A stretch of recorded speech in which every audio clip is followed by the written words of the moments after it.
Mike Radich here, and I'm now joined via Skype by KSW Heavyweight Peter Graham. Peter, how are you?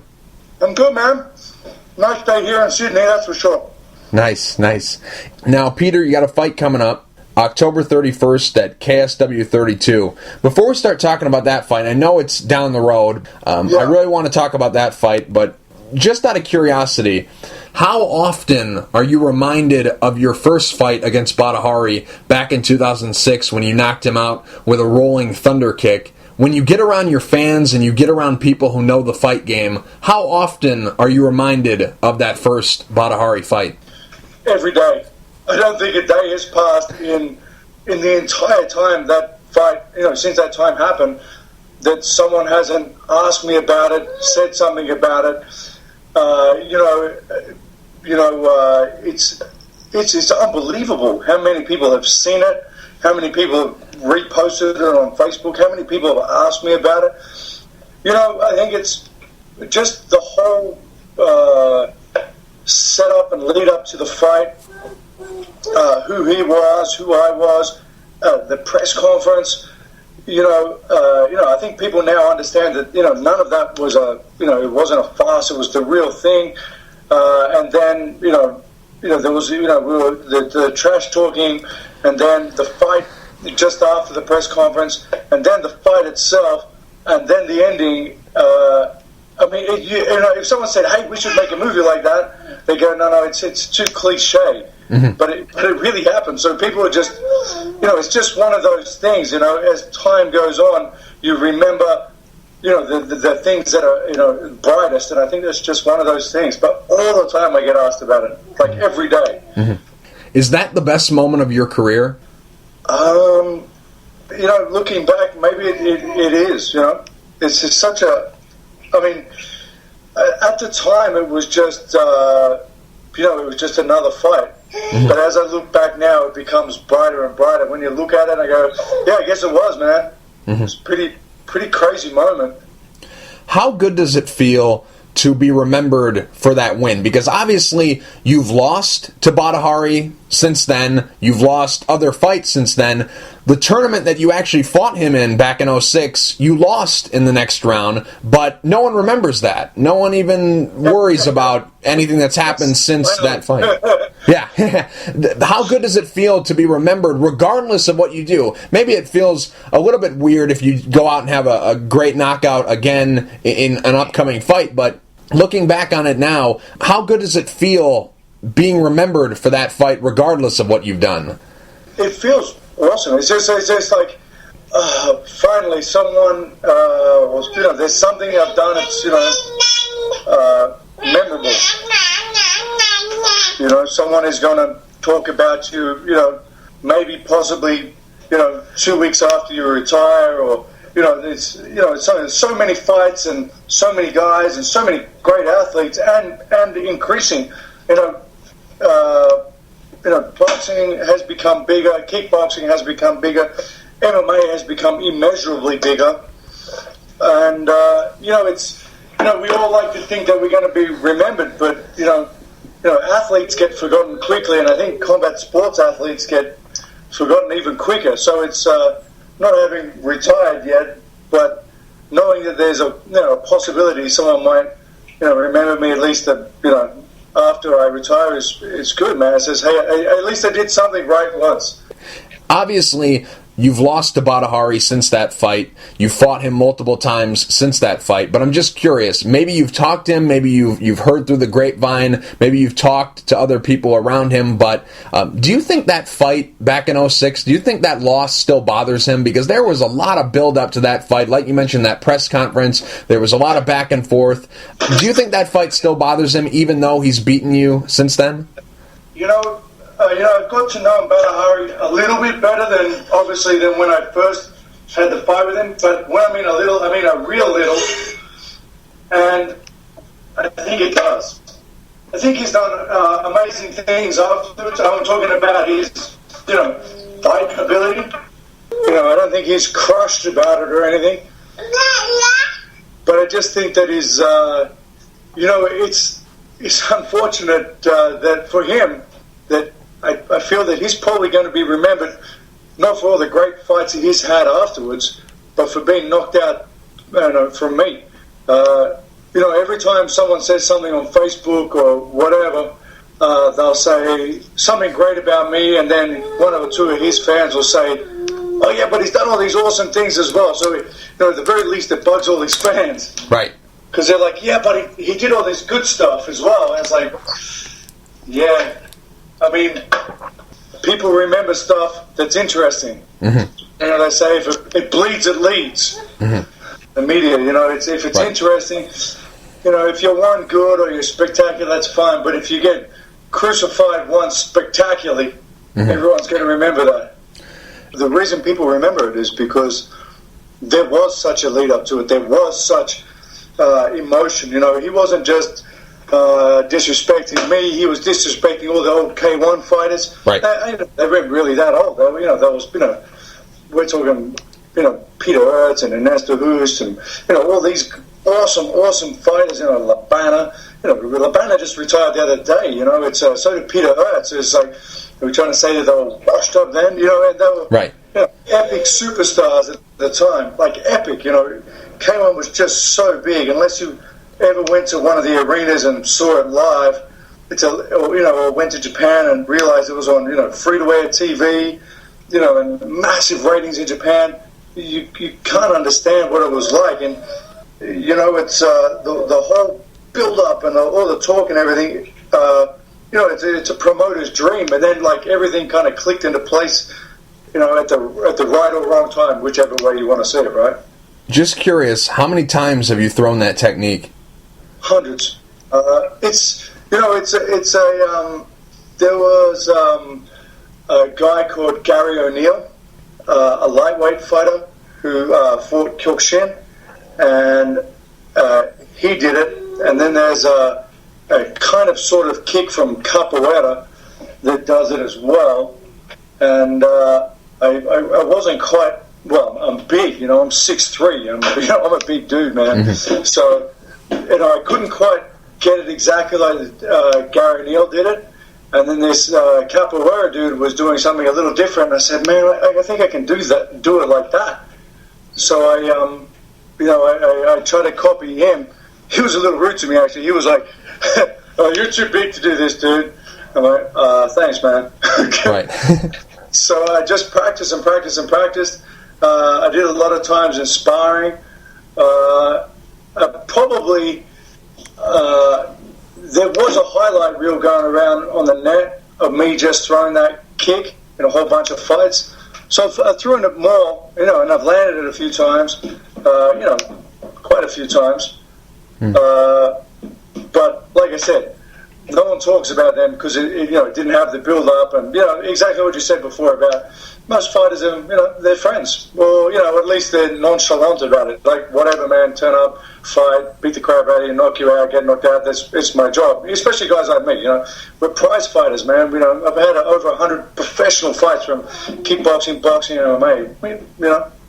Is there still bad blood between you and Badari? And is there a possibility for a fourth fight? A lot of people were surprised that we got that third fight, but it happened through a tournament. Is it still a possibility we could get a fourth fight? Because I know in kickboxing, it really doesn't matter. Like in MMA, you only get 3 fights, so it's best 2 out of 3. There have been some circumstances where we get 4, but there's been a ton of K1 fights where we've seen the 5th and 6th meeting between 2 fighters. So I'm just curious, is there bad blood, and is there any chance we get a fourth fight between you two guys? I absolutely think there can be a fourth fight. And I think if it happens, it needs to be done properly. The second fight was in Macau at the big casinos over there, and it was boring. I mean, because he was nervous.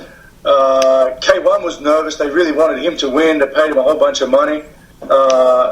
And so he fought a pretty cagey fight.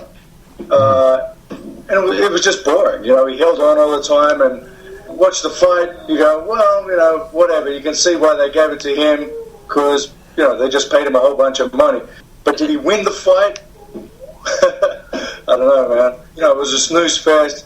He was like, I just got to get through it, and K1 will give me the win, most likely. Mm-hmm. I was never going to win on points unless, the only way I could have won that fight was knock him out. Anyway, so then we go to the tournament, and what I feel happened in the tournament is they wanted Badari to be nice and fresh for the fight, and which he was, and they wanted me to be beat up but still make it to the second fight. So I had a war that went to an extension with a really talented young fighter, and then Badari was fresh as a daisy. So I was still going to fight, but it wasn't the best way to have that fight. So let's give Badari 6 to 8 weeks or whatever it takes to get ready for a fight, and me as well, and have that one. Yeah, that'd be good. That'd be cool. Maybe you've seen the article and maybe you haven't, but there was some story that came out a week ago or so. Alistair Overeem was quoted. He was talking about Glory. Someone asked him if he would ever consider going back to kickboxing and would he ever be interested in fighting for Glory. And he said that they really don't have a heavyweight division, and he says that they have some financial troubles that are not being talked about, but they are going on. I'm just curious, as one of the few big-name kickboxers in the world today, what has been your dealings with Glory, and what are your overall thoughts about that promotion? You know what? I would really love Glory to turn into K1. I'd really love K1 to come back. But you're right. I mean, I got my my finger on the pulse, rather, a little bit more than a lot of other guys that kind of know what's happening. Man, I love kickboxing. I love knockdown, full contact karate and stuff. I love boxing. I love MMA. But when you hear rumblings of they haven't got enough money to pay anyone, then you're like, man, I'm not going to go to war with some guy for nothing. Right. When you spend your whole life dedicated to combat sports, and there's a chance that you might not get paid. If you got family and you got bills to pay, or a mortgage, or car payment, or even that you treat it like a professional sports person. Say, man, I want to make sure I get paid. So when you hear that, you say, well, especially guys, like Overeem and myself and Mark Hunt, we can do MMA. You say, well, someone's going to pay us good money to fight MMA. Mm-hmm. I'll do that. So, I mean, sure. I mean, but man, as much as I'd love to fight more kickboxing, the reason I fight so much MMA these days over everything else is because I'm guaranteed to get paid a respectful price, and that's cool. Mm-hmm. I mean, I just boxed as well, and with the right promoter and managers and stuff like that, you can make some money in boxing. But kickboxing, unfortunately, is I don't know. Just kind of, it almost looked like Glory was going to be the next K1, and then you're right. There's something happened with the finances. Mm-hmm. Very sad for someone like me. Right. Definitely. Why do you think kickboxing hasn't been able to put its flag down and say, look, we're here? Because obviously, you were there in the glory days of K1, but now it's gone. K1's gone. Now Glory's in here. They've signed some of the top guys, but they still don't have everything all together. Like you just mentioned, like I just mentioned, the financial troubles, but also the popularity troubles. They haven't been able to latch on to some of the fans who would be interested in this. There's a lot of people who love boxing. There's a lot of people who love MMA, but kickboxing just gets kind of pushed into a corner. Why do you think that is? Why do you think kickboxing hasn't been able to grab a hold of an audience? I think, in the way the United States treat athletes is awesome. They're great promoters, great television coverage, people get behind their athletes. But I think what happened was, partly just really bad timing. The rise of MMA in the United States happened just as the downturn of K1. And then, by the time Glory got its shit together, MMA had absorbed, the lion's share of the fans and the athletes. Mm-hmm. And, if you were half good at kickboxing and someone said, well, we'll give you $1,000 to kickbox, or we'll give you $3,000 to do MMA, you go, well, man, I'm going to take up a wrestling class and maybe go to a jiu-jitsu class, and, maybe if I'm making 3 times as much doing that. And then by the time kind of Glory came along, everyone else had kind of caught up to speed, so they kind of lost it a bit. That's what I feel happened, which is, they just missed it. And boxing, of course, is, been around for such a long time. They got their core fans, which is, intergenerational. Because really, I feel to the layman's watching a MMA fight or watching a kickboxing fight, even a boxing fight, kickboxing is, really exciting to watch. There's kicks and punches, and they're on their feet, and it's pretty obvious who's winning and who's not. Boxing sometimes can be a little technical. And MMA, if you don't know anything about grappling or jiu-jitsu or wrestling, once that happens, you go, oh, well, that's boring as hell. But to the layperson.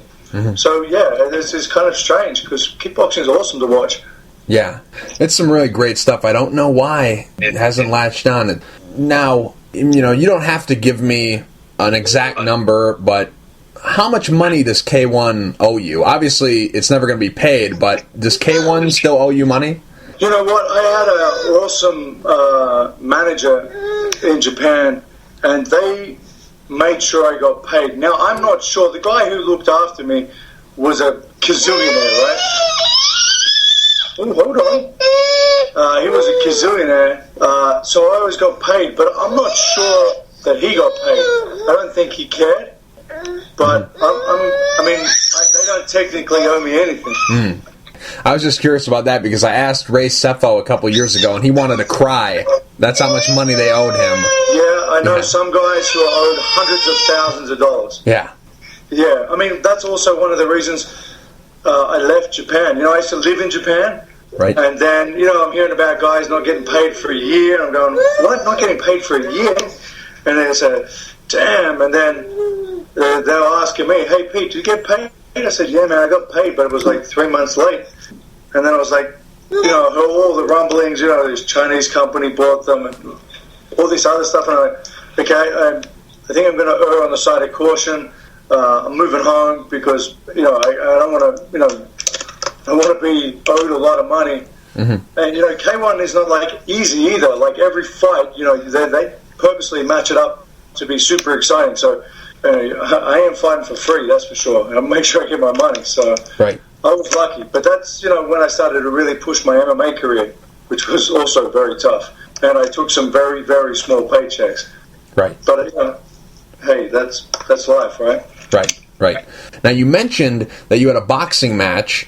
That boxing match was back in July. You defeated Ben Edwards via split decision. How pleased were you with your performance in that fight? Very pleased. It was 10 rounds, man. It was for the national title of boxing in Australia. And just one of those things I wanted to tick off my list of have done. When I first started kickboxing, everyone was like, oh, he's a karate guy. He can never win a kickboxing fight. And I'm like, it was super important to me to be, I didn't just want to say I'm just this kind of fighter. I always liked martial arts, so I always like all the kind of old school kind of grandmasters and stuff, fight and beat anyone. And then once I started kickboxing, all the boxers started waffling on about, man, you can never just beat a real boxer. So winning that was cool. When, an MMA guy's going, oh, well, we just take you down and submit you. So, that's why I love MMA too. I love to be the complete fighter, but it really made me happy to win that title. It's my national title. It's National Australian Heavyweight Champ. It's cool. Right. Maybe somebody will remember that too. Was there any point in that match where you were like, you know what, I wish it was kickboxing rules. There's an opening right here. I wish I could throw a kick right there. Because obviously he's a kickboxer too. Around 6 or 7, so if I could just kick him a few times, my shoulders are burning like crazy. Right. If we could both agree on a few kicks from this on, that'd be awesome. Right. You're right. That's a funny thing to say. Yeah. Man, you get to that point and go, look, this is, can we grapple for a bit or do something else you like? Because this is a lot. 10 3-minute rounds, man, that's a long time. Now, coming up on October 31st, you're going to be fighting once again for KSW. KSW, the largest mixed martial arts promotion in Europe. They're based out of Poland. Great organization, great fan base. Really enjoy their product, really enjoy the Polish fans. A lot of the Polish fans listen every time we interview someone who has fought or currently fights for KSW. So, really appreciate those folks tuning in. Always love their enthusiasm. Now, on October 31st, you're going to be fighting at KSW 32. because you're such an active fighter and because you compete in multiple combat sports, from now until the fight in October, do you have anything scheduled, anything lined up, regardless of what sport it's in? Nothing. No contract signed, but we've got a whole bunch of boxing people who want me to box, actually. So, but no. The short answer is no, but there's a whole bunch of boxers kind of saying, hey, why don't you come and fight this guy here and there and all over the place. So, I don't say no until, I got no time. Now, obviously, this is all you do. You've been doing martial arts for a very long time. You're training all the time. And because you compete in so many different sports, so many different offers can come your way. So I'm just curious, are you in a training camp now for this fight, or will you get one going maybe 6 to 8 weeks out from that fight? Are you currently training for KSW 32? Yeah, that's kind of a long question, but I'll kind of answer it in sections. One, okay. I actually run a full-time gym. Right, so right. I still got a full-time job, so and I study business, so it doesn't go out of business. And that and all those things as well. So I'm always crazy busy. And I teach a lot. So I teach everything from karate to kickboxing, MMA, jiu-jitsu. So I'm always busy doing that. But yeah, I started training for Pudzianowski on Monday. So just kind of easing into it. I just I've been doing some boxing and some BJJ and a little bit of wrestling. But it's so far off that I really enjoy combat sports. So what I consider take a holiday, I take a holiday and find something to train doing that holiday. Do you know what I mean? I'm not a guy who goes, oh, thank God I have to go to the gym. I mean, right. I love being in the gym. You're fighting Mariusz Pudzianowski. What are your thoughts about him as an opponent? I'm a little shocked that they're going to let him fight me, actually, because I've been watching what they're doing, and obviously he's got a lot of fame through these strongman competitions, and he's quite popular in Poland, obviously, and really popular in Europe as well. But if you have a look at the kind of opponents that he's had up till now, you're kind of saying, well, I can see what they're doing, trying to build him up, don't want to get beat up too much, but this is not a fight that I feel that if I was his manager, I would let him have. I mean, I don't care. I feel I'm going to knock him out. I mean, he's a big, strong man. The guy bench presses almost 300 kilos. What's that, 600 pounds? It's incredible. And pulls airplanes and trains and lifts immensely heavy objects. He's a tremendous athlete. But he's no spring chicken himself. And he really has only been doing combat sports for a really short time, all things considered. And, a big overhand right isn't going to knock me out. It's not one punch or one kick. He's not technically good enough on the ground to submit me. I try to look this as black and white as possible. If I was him, I would be going, man, this is a terrifying fight for him. He's talking up saying he's going to destroy me and move on to the title, but I just can't see how he's going to do it unless we're going to have a competition to see who's stronger. So I'm pumped. He looks big and scary. I love fighting big, scary-looking guys because everyone goes, oh, my God, man, that guy's a freaking animal. I said, well, he looks like one, and I guess he is. But I only fight. I'm not really good at strongman competitions. I've never done one. I'm not good at baseball, and I don't play football. I don't play golf on the side. I just fight. I just like fighting. And he's had how many fights has he had altogether? And he's on a win streak at the moment. And good luck. I've had a lot of fights as a pro, but over 100. And I just think I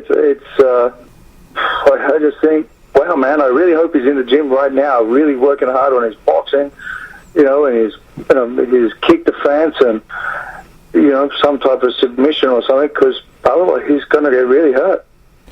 I agree with you on everything you just said. This is, in my opinion, a very, very bad matchup for him. Usually the guys he fights are more ground-oriented guys. He doesn't really fight a lot of stand-up guys. But, obviously from the stylistic point of the fight, this is kind of out of left field that they would offer you this fight. But I'm just curious, obviously coming off a loss in your last fight for KSW, did you think that they would offer you this fight? Forget about how his style is, but did you even think that you were in the running to get this fight? Because right now, if you're fighting for KSW, that's the biggest fight because he's the biggest name, the most popular guy. Obviously, the fight is not happening in Poland, but this is the main event for KSW 32. So from the business side of it, were you surprised that you were in the running to get this fight? No, I'm not like, oh my God, I can't believe I got it. Right.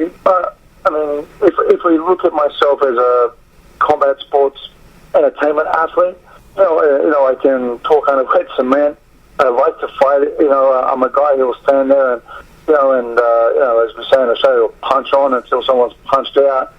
But a little bit. Because I thought they really liked him. Everyone who really knows the fight game goes, well, Jesus, this is a super dangerous fight for him. If he was 28 as opposed to 38, you would say, well, maybe he can, his ability to, transform himself as an athlete is going to be much different. But he's 38 or 37 or something. They're not like giving me a super young fighter that can, like a really young, strong heavyweight. Strong he is. A really young, talented fighter who's gone from transition from one sport to another sport seamlessly. He's done well, but let's be serious. To the average fan who really thinks about it, they're going to say, "Hey, hold on, this is a super difficult fight for him to win." If you draw the little hectagon illustration and say, what does he beat Peter Graham on, and what does Peter Graham beat him on? Well, he clearly is much stronger than me. He's shorter than me. He's had less fights than me. Okay, he's a little younger than me. That matters at 40, but less and less now that we understand health and, diet and all those things. Is he a better striker? Is he a better kicker? Is he a better kneer? Is he a better stand-up grappler? Is he a better grappler on the ground? How's his takedown defense? I always try to exploit my strengths first and then always work on my weaknesses. But he's not like he's got an unbelievable takedown and then got a badass ground game because he was a wrestler for 15 years that no one knew about. So I think it's, I think it's going to be fun for me, and I have a tough day at the office for him. Is this an easy fight to get ready for? And what I mean by that is the fight's not going to be easy. Obviously, MMA, anything can happen. There's so many different ways to win and lose. But I'm just curious, is this an easy fight to prepare for? Because Pudzianowski, we pretty much know what he's going to do. He's going to try to take you down, and if he gets you to the ground, he's either going to try to pound you out, or he's going to look for an opening and try to catch you in a submission. Is it easy to prepare for him because you know what he's going to do? It's a really obvious thing. Some guys have got a really balanced game. Mm-hmm. He doesn't. Unless he really learns how to box in the next couple of weeks, a month and a half, or whatever it is, it says on his Wikipedia he's got a green belt in Kyokushin.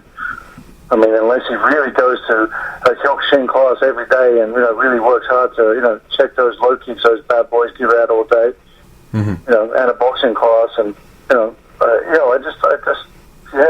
it's going to be really, like I say, it's going to be difficult for him because it's really obvious to us what we need to do.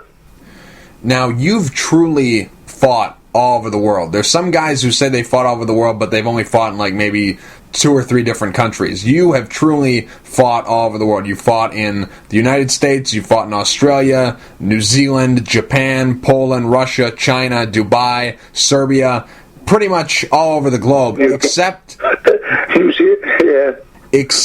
England. But on October 31st, you're going to add England to the list of countries that you fought in. How exciting is that? Man, I'm really excited. I've never actually even been to England, so I'm pumped. I wouldn't mind going to Ireland as well. You know, I've never been that close to Ireland, and you know, technically, I guess I got Irish background. It was a while ago, but you know, I'm pumped. I can't wait. I'm really excited. You know, England is so steeped in history as well, and they've got the national history. What is it? The national ancient history museum as well. So they say it's the best museum in the world. Pretty pumped to see that. I mean, I'm not much of a museum guy, but when it's the best in the world, I wouldn't mind seeing that. Right. And English fans at everything seem to be absolutely insanely passionate. So I'm pumped to fight in front of a whole bunch of English fans going bonkers. That'd be cool. Mm-hmm. Mm-hmm. So there's no disappointment that you're not fighting Pudzianowski in Poland, because a lot of fighters who fight against Pudzianowski, part of the appeal to fighting Pudzianowski is you get to fight him in his home country, and he's a massive star in Poland. And that's part of the selling point for someone to go into Poland and fight Pudzianowski, is the fact that you could potentially upset a national hero in front of his home country. Are you disappointed that you're not getting that fight in Poland? You know, I don't give a rat's where I'll fight him. I said this about a lot of guys and a lot of things is, I'm a fighter, man. I love to fight. I love it. And, you know, I want to be real. You know, I don't want to fight a whole bunch of bums and then win a title and say, look at me, man, I'm the world champ. And everyone kind of goes, well, he won a world title, but it doesn't really mean anything. I prefer to be ranked number 10 in the world and really be ranked number 10 in the world than number 1 or world champion in some, you know, little tiny federation that no one's ever heard of. And then, you know, I prefer to be the regular fish in a big ocean saying, bring it on. So give me the biggest, scariest, baddest guy you can find, and let's see if I can beat him. That's to me what it's about. You know? Mm-hmm. And that's why I like it. And I don't really care if it's in Poland. I mean, I don't care if it's in the freaking car park. Mm-hmm. I just love that challenge. You know, and if it's, I don't find it challenging if I fight in front of a whole bunch of people who hate me or a whole bunch of people who love me. All that stuff, once I step into the cage, it becomes irrelevant. Yeah, and if it is relevant, you should probably think a little twice before you go and step into the ring, because if you're not in the here and now when you step into that cage, you know, someone will put you in the next week. Now, Peter, we'll end on this. It's a little segment I like to call Really Random. That's where I ask you a random question and you give me the real answer. Cool, man. I like that. Some of these questions are custom-made just for you, and some of these questions are random ones I ask everyone. Now, I'm just curious, because you've said it a couple times here. You have over 100 fights between the combat sports that you've competed in. I'm just curious, can you remember all 100? Is that even possible? Can you remember? Because there's some guys who can't even remember a fight that they've had in their career, and they've only had maybe a quarter of the amount of fights you've had. Can you remember, like if I pull up a random fight here and say, can you remember that fight? Can you remember all these 100 fights? Absolutely. You bring up their name and say, you fought so-and-so in Melbourne, in Australia. Yeah, absolutely. It comes back like a TV, and the feelings and the emotion, and even it's crazy. But I love that. That's good. Yeah. That's good. So yeah, I guess I got good memory for my fights. Okay, let's test it. April 29th, 2001. Adam Watt. What do you remember about that fight? Adam Watt, unbelievable boxer. I remember it was the second fight of my K1 career in Japan. I just fought, what's his name, Jan the Giant. Right. And Adam Watt, I was fighting him, and I go, man, I was really upset because I didn't want to fight another Australian, and he gave it to me. He was clearly a much better boxer at that particular time. That's good. That's really impressive. Am I kidding myself?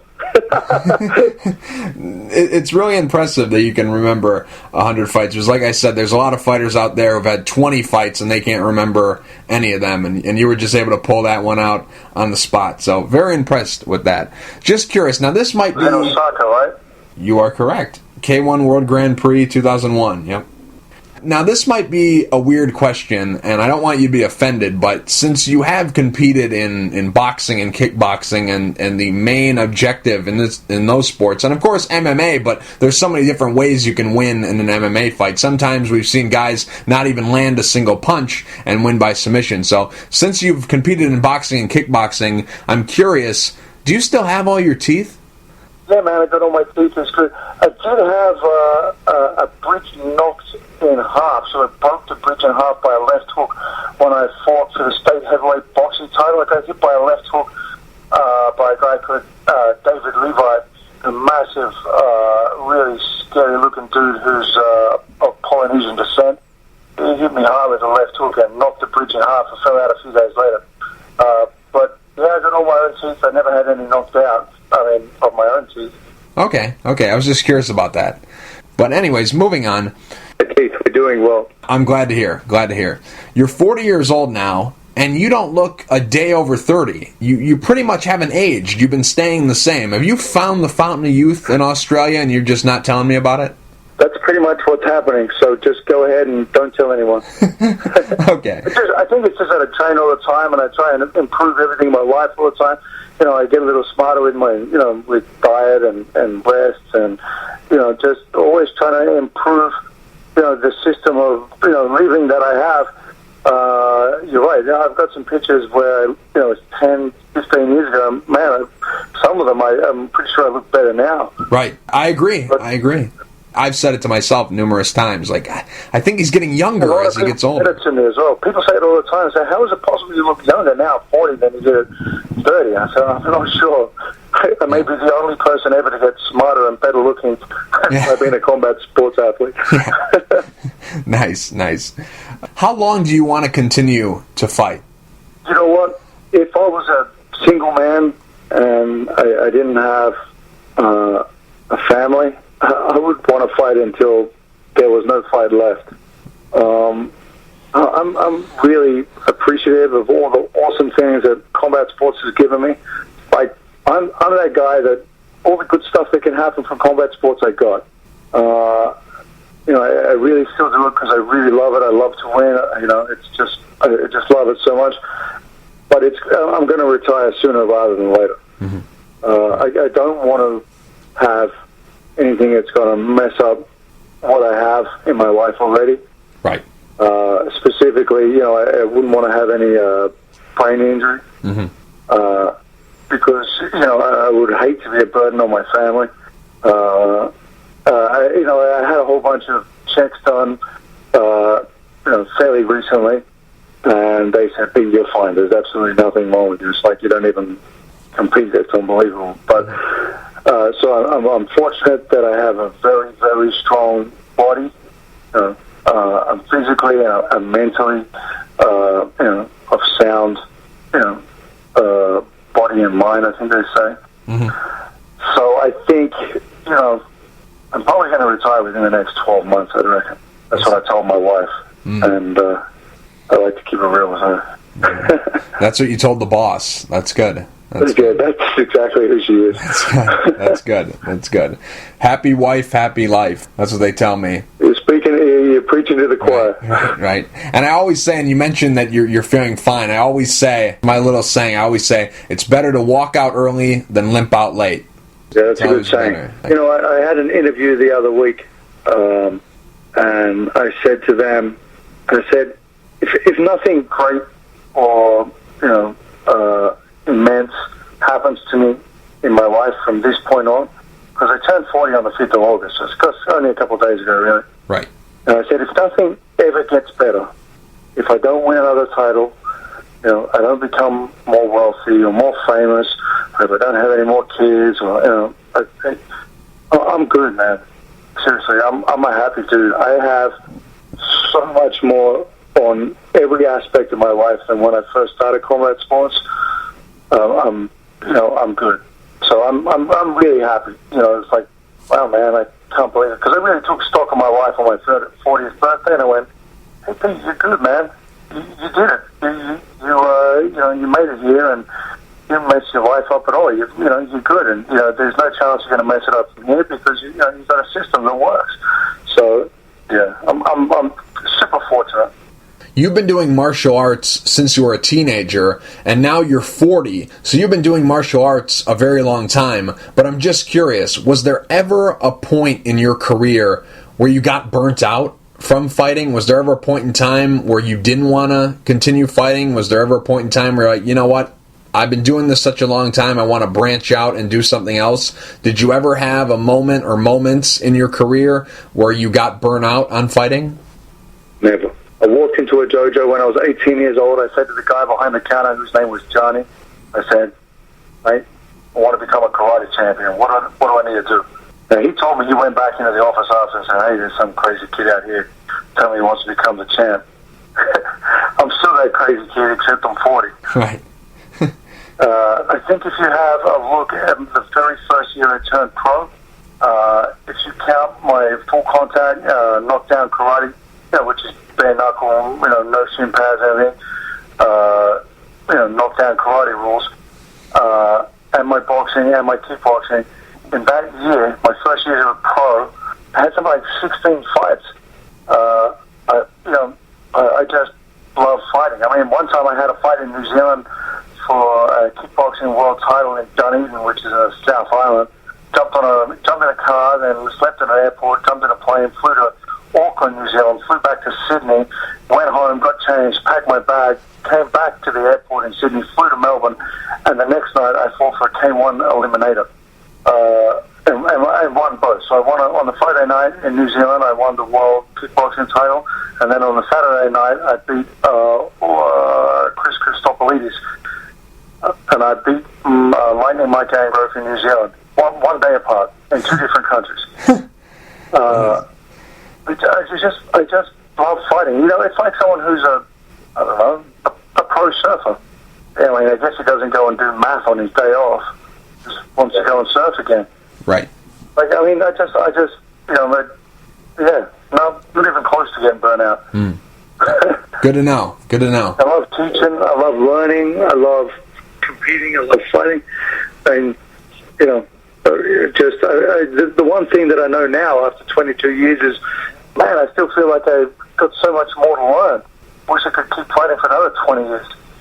If you combine being both a fan and a fighter, of the combat sports that you've competed in, what's your favorite? Boxing, kickboxing, MMA? What's your favorite of those three?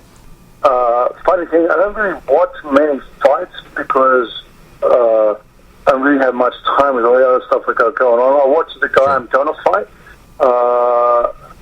But apart from that, I'm not watching a lot. But so I'm not much of a fan. Mm. I always wanted to be in the show and not watch the show. Right. So if I go and watch the show, I'm thinking, man, I should be in that show. I shouldn't be watching it. I should be there competing. Get back to the gym, train harder, and get on the show. Right. As it comes from, at the moment, my favorite is MMA. Okay. Different elements. I mean, I like MMA because I still feel I got a lot to learn. Boxing, because it's so specialized, is awesome.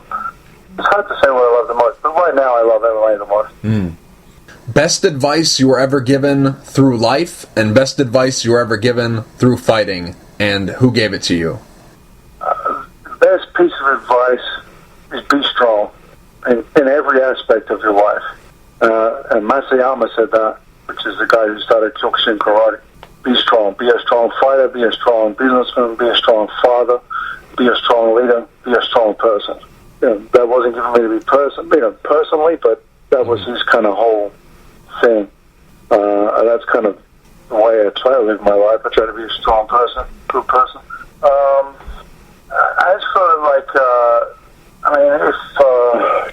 that's a hard question to answer.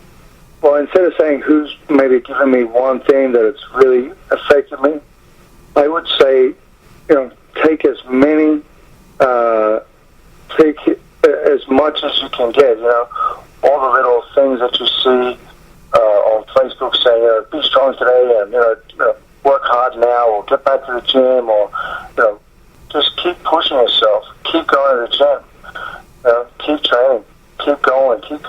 Don't injure yourself. Don't make excuses. I mean, I think one saying that I say all the time to all my guys at my gym is there's really only two types of people: winners and losers. Winners, come up with a solution to their problem. Losers make excuses. And I made recently a subcategory to that. Is that we call them smart losers? They make reasons why they should fail. So if you can live by that, just that'll make you be the very best you can be. Just come up with a solution. Sometimes it's really hard, but if you just keep on coming up with a solution and just having the courage to keep going forward, even though you might fail, you'll do well. What's the best thing that ever happened to you? The best thing that ever happened to me in my entire life, having a family. I was a street kid, man, so having a beautiful wife and kids, awesome. Man, I always burst into tears, but yeah, that was the best thing that ever happened to me, man. What's your favorite movie? Full Metal Jacket, Stanley Kubrick. Who's the person you look up to the most, and why? No one. I never idolized anyone, because I always felt that if I was to idolize someone too much, it's like saying that I could never be it. So I try to have a lot of people that I could. I respect a lot of people. I never idolized anyone. I always said, if you do that, it's like saying, it can't be done. It's like, it's better to be on TV than be seen watching TV. Mm-hmm. It's better to be the fighter than to be the person who just kind of always talks about, I'm going to be a fighter. I'm going to do it. Just shut up and go do it. Mm-hmm. Right. We're on the same wavelength. That's exactly how I feel. I never looked up to anyone. I never idolized anyone, That never was my thing. Yeah, I didn't have any pictures of people on my wall or stuff like that, Yeah. And when I was younger, I never wasn't that guy. It's like, come on, Pete, you can do it, man. Someone's got to do it. You try to do it. Yeah. I was kind of lucky. I had nothing to lose. Like, when I was playing sports growing up, they'd always ask me who my hero was, and I'd always say it was myself. And everyone always got mad at me, but this is how I feel. That's perfect, man. I would have said the same thing. Yeah, perfect. That's just 100% perfect. I love it. Yeah, that's just how I am. I just look up to myself in a roundabout way. I just try to be the best version of me. I don't try to copy anyone or exactly. Yeah. Man, that's perfect. I love it. You're not trying to be a good copy of someone else. Just trying to be the best you can be. Yeah. But man, I totally agree. 100%. What's your pet peeve? Laziness. I mean, I'm a hard worker. My wife works hard. I got no time for laziness. Mm-hmm. There's so much you can do to be the best you can be. Lazy people, man, I got zero time for that. Work hard, be strong. What do you worry about? What's something that keeps you up at night? Nothing. I sleep really easy. Close my eyes, go to sleep, wake up and do it tomorrow. What's the number one thing on your bucket list? I don't have anything. You know what? Every year up until this year, I've always written a big long list of things I need to do this year, from finances to personal to home life to all that stuff. A real big goal thing. This year, I was stumped. I have done everything I have wished to have ever have done, and so much more. It's not even funny. It was crazy. I was talking to my wife about this. I just felt awesome. I said, man, I touch wood. If I was to die, if I fell over now and went to hospital and said, you got terminal cancer, your body's riddled with it, you're going to die next week, there's no chance you can live next week. Mm-hmm. I would be sad because I couldn't grow up with my wife and see my kids grow up. That's it. Mm-hmm. What's your hidden talent? As a kid, I actually went, I got, I got selected. I went to a selected school for dancing. I'm actually a pretty good dancer. I would have never guessed. People are always shocked. They say, hey, Pete, you can really dance, man. So I'm a pretty good dancer. Okay. And I enjoy dancing. So, yeah, going dancing with the stars and, lay the ladies down. Oh, yeah. Last question, Peter. And really appreciate you being so generous with your time. I know this has been a very long interview. I really appreciate it. That's cool, man. If you could change one thing about the world, what would you change and why? I would change ignorance. There's so many ignorant people causing grief for themselves and others that if everyone knew what the truth was in so many facets of life, could be a whole lot less anger and there'd be a whole lot less fear, So if there was no ignorance, people wouldn't be so angry at so many things or so scared of so many things, and the world would definitely be a better place for everyone. Peter, real quick before I let you go, do you have any sponsors you'd like to thank, and is there anything you'd like to say to the fans? As far as sponsors are concerned, I don't have so many sponsors, but to the fans, hey, thanks. You guys made my world rock. You're awesome.